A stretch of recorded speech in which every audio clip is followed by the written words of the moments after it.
आज के क्लास में आप सीखने वाले हैं मैथ्स के बहुत ही इम्पोर्टेंट, बहुत ही महत्वपूर्ण टॉपिक, जिसको मैंने ज्योमेट्री से लिया है। और ज्योमेट्री से किसी टॉपिक की बात करें तो वह जो है 2 डायमेंशनल शेप है, जिसका नाम है रेक्टेंगल। तो चलिए जानते हैं कि रेक्टेंगल जिसको हम हिंदी में आयत भी कहते हैं, ये क्या होता है, आयत क्या होता है।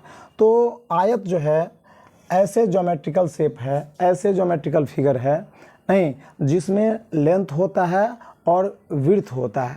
क्या होता है, एक आयत में, रेक्टेंगल में क्या होता है, लेंथ होता है, और क्या होता है, विड्थ होता है। Length and width. लेंथ और विड्थ की बात करें तो लेंथ को हम क्या कहते हैं, लंबाई कहते हैं। क्या कहते हैं, लंबाई कहते हैं। और विड्थ को क्या कहते हैं, चौड़ाई। तो ज्योमेट्रिकल ऐसा शेप जिसमें लंबाई हो और चौड़ाई हो। और जो 2 डायमेंशनल शेप होता है इसमें क्या नहीं होता है, तो नो डेप्थ, नो थिकनेस। ध्यान रखना है, इसमें ना तो गहराई होती है और ना ही इसमें क्या होती है, मोटाई होती है। ठीक है, तो मोटाई और गहराई नहीं होती है। डेप्थ का मतलब क्या हो गया, गहराई। और थिकनेस का क्या मतलब हो गया, मोटाई। क्या हो गया, मोटाई। तो अब जान लीजिए कि ज्योमेट्रिकल वैसा शेप जिसमें लेंथ हो, विड्थ हो, गहराई अथवा मोटाई नहीं हो, यानी डेप्थ और थिकनेस नहीं हो, सिर्फ लेंथ और विड्थ हो। तो लेंथ और विड्थ, यदि हम आयत की बात कर रहे हैं, यदि हम रेक्टेंगल की बात कर रहे हैं, तो इस तरह के जो शेप होंगे, मान चले कि ये 6 सेंटीमीटर है नहीं, और ये कितने हैं, 4 सेंटीमीटर है। तो ये निश्चित रूप से क्या हो गया, इसको आप चाहिएगा तो ABCD इस तरह से आप डिनोट कर सकते हैं। इंग्लिश के 4 जो है अल्फ़ाबेट लेटर्स है ABCD, इसके जो वर्टिसेस है इसको हम ABCD से डिनोट कर सकते हैं। तो जितना इसका वन साइड जो है लेंथ हुआ 6, उतना ही इधर भी हो जाएगा, क्योंकि अपोजिट साइड इसके क्या होते हैं, इक्वल होते हैं। ये यदि 4 सेंटीमीटर है तो ये भी क्या हो जाएगा, 4 सेंटीमीटर। पर इसको हम डिफाइन करने के लिए 2 डायमेंशनल शेप को, खास करके यदि हम आयत को डिफाइन करना चाहेंगे तो हम ऐसे भी डिफाइन कर सकते हैं कि A rectangle is a geometrical shape, 2 dimensional shape which has length and width and opposite sides are equal। इसके जो है अपोजिट साइड्स क्या होते हैं, इक्वल होते हैं। एंड इस एंगल इज 90 डिग्री। और जितने भी इसके एंगल होते हैं, कोण होते हैं, वो कितने डिग्री होते हैं, 90 डिग्री होते हैं। तो ऐसे ज्योमेट्रिकल शेप जिसके प्रत्येक कोण क्या हो, 90 डिग्री हो, और इसको हम क्वाड्रिलेटरल के अंदर भी रखते हैं। यानी एक प्रकार का चतुर्भुज है, चतुर्भुज की कैटेगरी में इसको रखा गया है, नहीं क्वाड्रिलेटर की कैटेगरी में। तो वैसा क्वाड्रिलेटर है जिसमें अपोजिट साइड्स इक्वल होता है and each angle is 90 degree. ठीक है, तो चलिए आगे हम इसकी बात कर लें। यदि बुक में या किसी कंपटीशन में जो सवाल होते हैं 2 डायमेंशनल शेप से, तो वो किस तरह के होते हैं। सबसे पहले हम 2 डायमेंशनल शेप की बात कर रहे हैं। तो 2 डायमेंशनल शेप में क्या केवल आयत ही आता है। 2D को हम सिर्फ आयत को ही जो है 2D जो है शेप कर सकते हैं, कि इसके अलावा और भी है। तो 2D शेप को हम कैसे डिफाइन करेंगे, कैसे हम जानेंगे ये 2D शेप है। ठीक है, तो 2D शेप को आप जान लीजिए। 2D शेप्स आर, लिख सकते हैं आप इस तरह से, 2D shapes are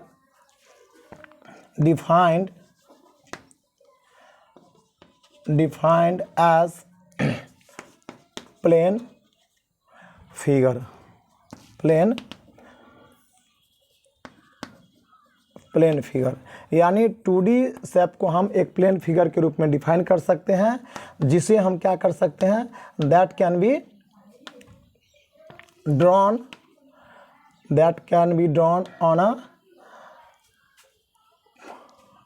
on a plane surface, on a flat surface कह सकते हैं, प्लेन नहीं, फ्लैट सरफेस, जिसे हम एक फ्लैट सरफेस पे क्या कर सकते हैं, ड्रॉ कर सकते हैं। एग्जाम्पल के रूप में देख लीजिए, 2D डायग्राम जो है, 2D शेप जो है, 2D शेप क्या होता है ज्योमेट्री के अंदर, ये कौन कौन से जो है ज्योमेट्रिकल शेप जो है 2D शेप के अंदर आता है, वैसे शेप जिसमें लेंथ और विड्थ होती है। फॉर एग्जाम्पल यहाँ पे हम ट्रायंगल लिख सकते हैं। क्या लिख सकते हैं, ट्रायंगल। ठीक है, उसके बाद स्क्वायर को लिख सकते हैं, स्क्वायर। और फिर रेक्टेंगल भी 2D शेप होता है, रेक्टेंगल एंड उसके बाद फिर पेंटागन, उसके बाद हेक्सागन, ओक्टागन नहीं, एटसेट्रा।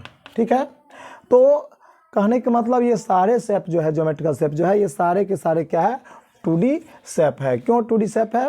क्योंकि इसमें सिर्फ लेंथ और विड्थ होती है, थिकनेस और डेप्थ इसमें नहीं होती है। चलिए, इसमें जो चीज़ हमें इम्पोर्टेंट है, जो विशेष है, जो खास है, जिसके बारे में हमें नॉलेज ज़रूरी होता है, किसी भी कंपटीशन की तैयारी कर रहे हो आप, या तो फिर किसी एकेडमिक एजुकेशन को ले रहे हैं, चाहे वो किसी भी क्लास में है, चाहे 6 में है, 7th में है, 8th में है, 9th में है, 10th में है, 11th 12th किसी में भी है, नहीं, तो आपको जो रेक्टेंगल के अंदर जो ज़रूरी चीज़ है, जिसको आपको समझना है, उसको आप जान लीजिए। यदि किसी रेक्टेंगल का हमें क्या निकालना होगा, एरिया निकालना होगा। क्या निकालना होगा? इसका क्षेत्रफल निकालना होगा।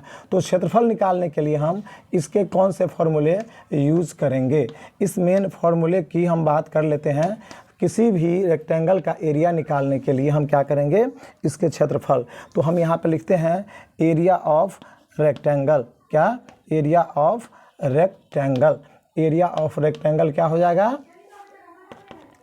L इंटू बी, जहाँ पे L4 क्या होता है? लेंथ, और B4 क्या होता है? विड्थ होता है। ठीक है, तो एरिया ऑफ रेक्टेंगल क्या हो जाएगा? Length into width. इसके लंबाई को चौड़ाई से यदि गुना कर देंगे तो इसका क्षेत्रफल निकलेगा। और क्षेत्रफल को लिखने के लिए उसके यूनिट है, उसमें मीटर या सेंटीमीटर स्क्वायर से लिखा जाता है। किससे लिखा जाता है? सेंटीमीटर cm स्क्वायर या तो फिर मीटर स्क्वायर, यानी जिस किसी में इसकी यूनिट होगी उसके स्क्वायर के रूप में जो है क्षेत्रफल को, एरिया को लिखा जाता है। चलिए, अब हम बात कर लेते हैं इसका पेरीमीटर निकालना होगा। क्या निकालना होगा? पेरीमीटर निकालना होगा। नहीं, तो पेरीमीटर निकालने के लिए हम क्या करेंगे? पेरीमीटर निकालने के लिए क्या करेंगे? 2 इंटू L प्लस बी का फॉर्मूला यूज़ करेंगे। यानी लंबाई और चौड़ाई को यदि हम ऐड कर देंगे और उसमें 2 से गुना कर देंगे तो क्या हो जाएगा? इसका पेरीमीटर हो जाएगा। ठीक है, यदि इसके विकर्ण की बात करें, पेरीमीटर का मतलब होता है चारों ओर का जो घेरा, परिमिति, यानी चारों, पेरीमीटर को हम क्या कहते हैं? परिमिति कहते हैं, परिमाप कहते हैं। एरिया को क्या कहते हैं? क्षेत्रफल कहते हैं। जान जाइए जो हिंदी में ये से पढ़ रहे हैं। और ये पेरीमीटर जो है, पेरीमीटर के लिए हम क्या वर्ड यूज़ करते हैं? परिमाप। हिंदी में परिमाप या तो फिर परिमिति वर्ड यूज़ करते हैं। यदि आयत की परिमिति की बात हो, आयत की परिमाप की बात हो, तो 2 को हम किससे गुना कर देंगे? लंबाई चौड़ाई को जोड़ करके 2 से गुना कर देंगे, उसका परिमिति निकल जाएगा। और परिमिति को, यानी परिमाप को लिखने के लिए हम क्या कर देंगे?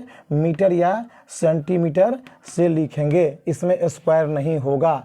और जबकि क्षेत्रफल को लिखने के लिए हम सेंटीमीटर स्क्वायर या मीटर स्क्वायर का यूज़ करेंगे। चलिए, इसके जो विकर्ण है, विकर्ण आप जान रहे हैं, जो इसके जो है एक वर्टिसेस, जो अपोजिट वर्टिसेस है, उसको मिलाने वाले जो ये रेखाखंड है, उसको हम क्या कहते हैं? विकर्ण कहते हैं। यदि इसके विकर्ण की बात कर लें, किसकी बात कर लें? विकर्ण की लंबाई निकालना हो, लंबाई चौड़ाई दिया हो, विकर्ण की लंबाई नहीं दिया हो, तो विकर्ण की लंबाई क्या हो जाएगी? इसके जो विकर्ण है, विकर्ण की लंबाई क्या हो जाएगी? विकर्ण की लंबाई क्या हो जाएगी? रूट अंडर हो जाएगी लंबाई स्क्वायर जोड़ चौड़ाई स्क्वायर। क्या हो जाएगी? लंबाई स्क्वायर जोड़ चौड़ाई स्क्वायर। तो आप समझ गए। चलिए, आगे हम और बात कर लेते हैं। अब इसमें जो स्पेशल है, जो खास चीज़ें हैं रेक्टेंगल के अंदर, उसको आप जान लीजिए, जहाँ से आपको सवाल आते हैं, जहाँ से आपको कंपटीशन में, चाहे रेलवे की, एसएससी किसी भी परीक्षा की तैयारी कर रहे हो, तो उसमें जो सवाल आते हैं, नहीं, जो फंडामेंटल जो इसके सम्स हैं, उसको आप जान लीजिए। पहले तो सवाल आएगा कि कोई आयत दिया हुआ है, नहीं, और आयत यदि दिया हुआ है तो उसके अंदर से जो है एक रास्ता बना हुआ है। क्या बना हुआ है? एक बराबर चौड़ाई का क्या है? चारों तरफ से अंदर से रास्ता बना हुआ है। कहाँ से? एक आयत के अंदर, एक आयत के अंदर चारों ओर से समान चौड़ाई वाले रास्ते का क्षेत्रफल हम कैसे निकालेंगे? ठीक है, रास्ते का क्षेत्रफल हम कैसे निकालेंगे? सपोज कर लिए कि पहले से जो है A, बी सी डी, एक मैदान है, एक खेत है, एक प्लॉट है, ठीक है, और उसके अंदर में चारों तरफ से जो है बराबर चौड़ाई की जो है ये रास्ते बने हुए हैं। सपोज कर लीजिए और ये दोनों बराबर है, ये भी ये बराबर है और ये सब क्या है बराबर, यानी चौड़ाई जो है रास्ते क्या है बराबर है। तो ऐसे में हम किस फॉर्मूले का यूज़ करेंगे? ऐसे में यदि रास्ते का क्षेत्रफल निकालना होगा तो हम क्या करेंगे? अंदर से रास्ता बना हुआ है, ध्यान देना है कि अंदर और बाहर दो तरह के सवाल इसमें आते हैं। ये अंदर चारों ओर जो है से समान चौड़ाई के रास्ते, समान चौड़ाई वाले रास्ते बने अंदर से ना, समान चौड़ाई वाले, इसका भी ध्यान रखना है कि वहाँ पे समान चौड़ाई की बात हो रही होगी, ठीक है। तो इसके लिए यदि हम क्षेत्रफल निकालने की बात करेंगे तो क्या हो जाएगा? 2 गुना रास्ते की चौड़ाई, 2 गुना रास्ते की चौड़ाई, ठीक है। और उसके बाद देखिए हम जो अंदर के रास्ते की बात कर रहे हैं ना, तो क्या हो जाएगा? 2 गुना रास्ते की चौड़ाई और गुना क्या हो जाएगा? गुना क्या कर देंगे? मैदान की लंबाई, मैदान की लंबाई। इसमें देखना है कि मैदान की लंबाई जो है, ये जो लंबाई होगा मैदान की लंबाई उतना आप प्लस मैदान की चौड़ाई, मैदान की चौड़ाई। अब देख लीजिए मैदान की चौड़ाई, यानी मैदान की चौड़ाई ये है, पहले से जो मैदान खेत है उसकी लंबाई चौड़ाई को क्या कर देंगे? यहाँ पे जोड़ देंगे। क्या करेंगे? जोड़ देंगे। लंबाई और चौड़ाई क्या करेंगे? जोड़ देंगे। और उसके बाद क्या करेंगे? उसमें से माइनस कर देना है। क्या कर देना है? माइनस कर देना है। क्या माइनस करना है हमको? यहाँ पे सबसे पहले देखिए साफ साफ इसमें लिखा हुआ है कि एक आयत के अंदर चारों ओर से समान चौड़ाई वाले रास्ते का क्षेत्रफल निकालना, हमको इसका ना क्षेत्रफल निकालना है। तो हम क्या करेंगे? 2 गुना रास्ते की चौड़ाई, ये जो चौड़ाई है ये चौड़ाई समान है, या इसको नाप लीजिए, इसको नाप लीजिए, किसी भी एक जगह से आप यदि इसकी चौड़ाई को नाप लेते हैं तो वही क्या हो जाएगा? रास्ते की चौड़ाई हो जाएगी। उसके बाद फिर मैदान की लंबाई, यहाँ से यहाँ जो बाहरी लंबाई है, यहाँ से यहाँ बाहरी जो चौड़ाई है, उस दोनों को क्या करेंगे? दोनों को हम जोड़ देंगे। और उसके बाद क्या करेंगे? उसमें से माइनस क्या कर देंगे? माइनस क्या करेंगे? 2 गुना रास्ते की चौड़ाई, रास्ते की चौड़ाई।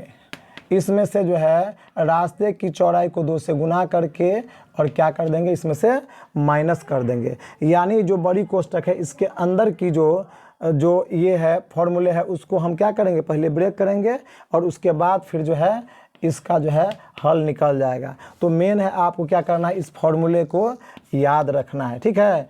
यदि इसमें बाहर से रास्ता बना हो, एक ही सवाल से 2 सवाल को आप जान लीजिए, 2 तरह के सवाल आ गए इसी में, और ये बहुत ही इम्पोर्टेंट है।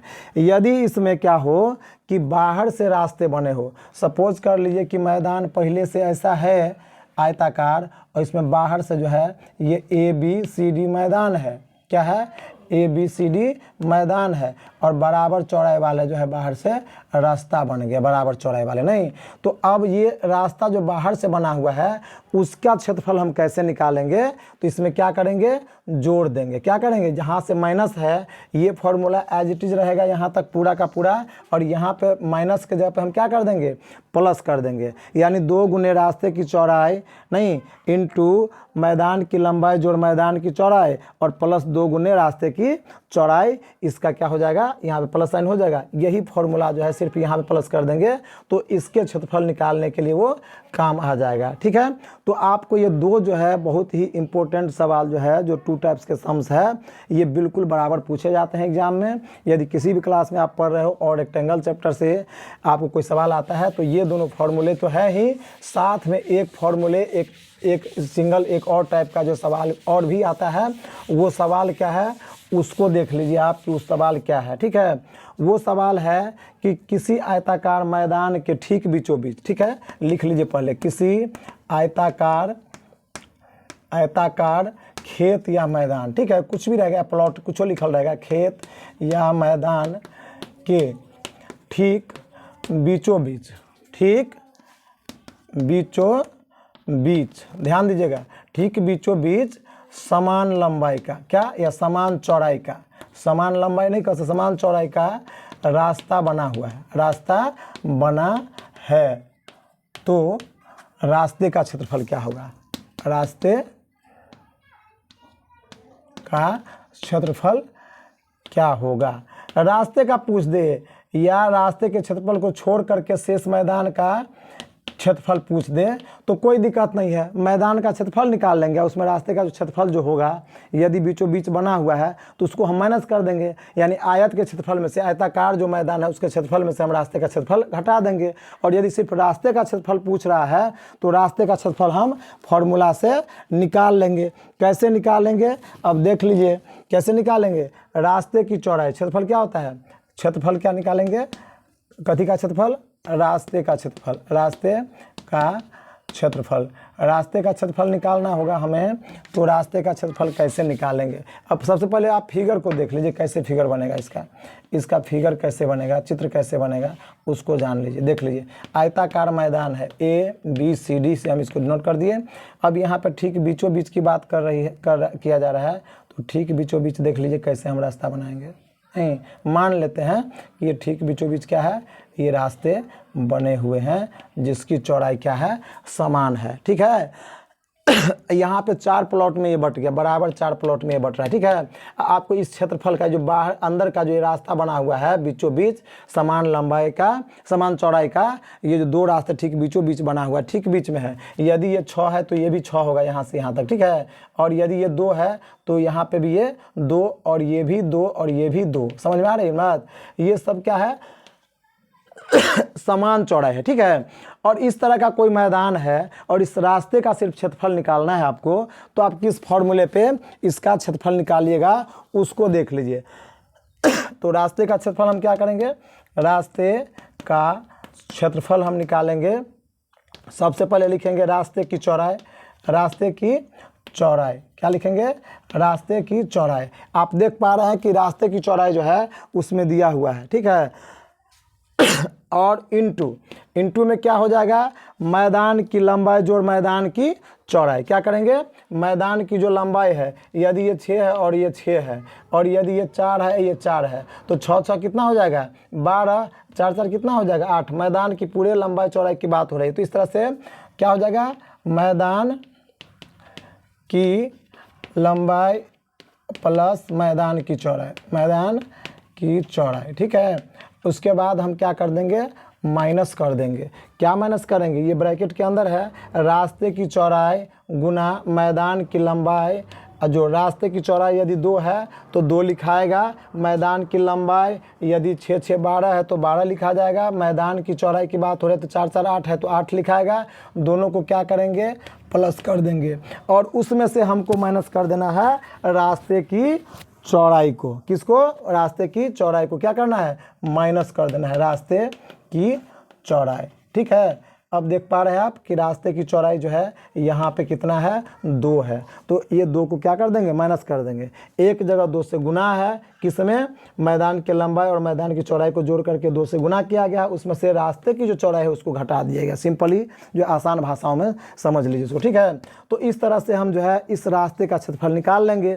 और कभी कभार यदि ऐसे भी क्वेश्चन रहेगा कि मैदान के शेष भाग का क्षेत्रफल निकालिए, तो मैदान का क्षेत्रफल निकाल लेंगे हम, उसमें से रास्ते के क्षेत्रफल को माइनस कर देंगे तो शेष भाग का क्षेत्रफल निकल जाएगा। ठीक है, और यदि पूरे की बात कर रहा है कि पूरे का क्षेत्रफल क्या होगा, तो आयताकार, आयत का क्षेत्रफल हम निकाल देंगे, आयताकार मैदान का क्षेत्रफल निकाल देंगे, लंबाई गुने चौड़ाई। तो इस तरह से आपने देखा कि किसी भी तरह का ये 3 टाइप्स के जो सम है जो रेक्टेंगल से जुड़े हुए हैं, आयत से जुड़े हुए हैं, ये बहुत ही इंपॉर्टेंट सवाल है। पहला सवाल आपने देखा कि मैदान के अंदर समान चौड़ाई के रास्ते बने होंगे तो रास्ते का क्षेत्रफल कैसे निकालेंगे, या फिर इसमें पूछ देगा कि रास्ते के क्षेत्रफल को छोड़ करके, रास्ते को छोड़ करके शेष भाग का क्षेत्रफल, तो हम रास्ते का क्षेत्रफल तभी भी निकालेंगे फॉर्मूले से और आयताकार मैदान का क्षेत्रफल निकाल के उसमें से माइनस कर देंगे तो शेष भाग का क्षेत्रफल निकल जाएंगे। ठीक इसी तरह से आपको कॉन्सेप्ट लेना है। यदि इसमें रास्ते का क्षेत्रफल पूछा जाएगा तो इससे निकालेंगे, कहेगा कि रास्ते को छोड़ करके क्षेत्रफल क्या होगा, तो आयताकार मैदान का क्षेत्रफल, आयत का क्षेत्रफल निकाल करके उसमें से रास्ते का क्षेत्रफल निकाल के माइनस कर देंगे तो शेष भाग का क्षेत्रफल निकल जाएगा। यदि इसमें से किसी एक भाग का पूछा जाएगा, एक भाग का 4 बराबर भागों में बट जाएगा ऑलरेडी, तो एक भाग का भी आप निकाल सकते हैं, नहीं 4 से भाग करके। तो कहने का मतलब है कि इस तरह के कोई सा भी सम है और इतने ही टाइप के सम आपको कभी भी एग्जाम में कंपटीशन में आता है, इससे ज़्यादा कठिन सवाल सवाल जो है नहीं के बराबर पूछा जाता है। तो चलिए, आई होप कि रेक्टेंगल से जुड़े हुए किसी भी फॉर्मूले, किसी भी सवाल को आप जो है समझने में आपको अब दिक्कत नहीं होगा, परेशानी नहीं होगा और कॉन्सेप्ट आपको समझ में आ गया है। तो निश्चित रूप से वीडियो को लाइक कर दीजिए, इस क्लास को जो है लाइक कर दीजिए और नेक्स्ट जो है इसी तरह से जो है आप इसी वीडियो को के साथ जो है आने वाले वीडियो को भी वॉच कीजिए, व्यू कीजिए। और पहले से भी हमारे इस चैनल पे जो है लगभग 40+ जो है वीडियोस पहले से बने हुए हैं, जो कि इंग्लिश और मैथ्स के डिफरेंट टॉपिक से है। और टॉपिक को थंबनेल से देख करके और उसको भी आप वॉच कीजिए और उसमें कमेंट ज़रूर कीजिए कि कहाँ पे आपको समझ में आ रहा है, कहाँ पे समझ में नहीं आ रहा है, ताकि हम उसको और भी अच्छी तरह से कॉन्सेप्ट में ला करके आपको बताने की कोशिश करेंगे। वीडियो में शुरू से लास्ट तक बने रहने के लिए, इस क्लास में शुरू से लास्ट तक बने रहने के लिए आपको बहुत बहुत धन्यवाद। मिलते हैं किसी नेक्स्ट टॉपिक के साथ।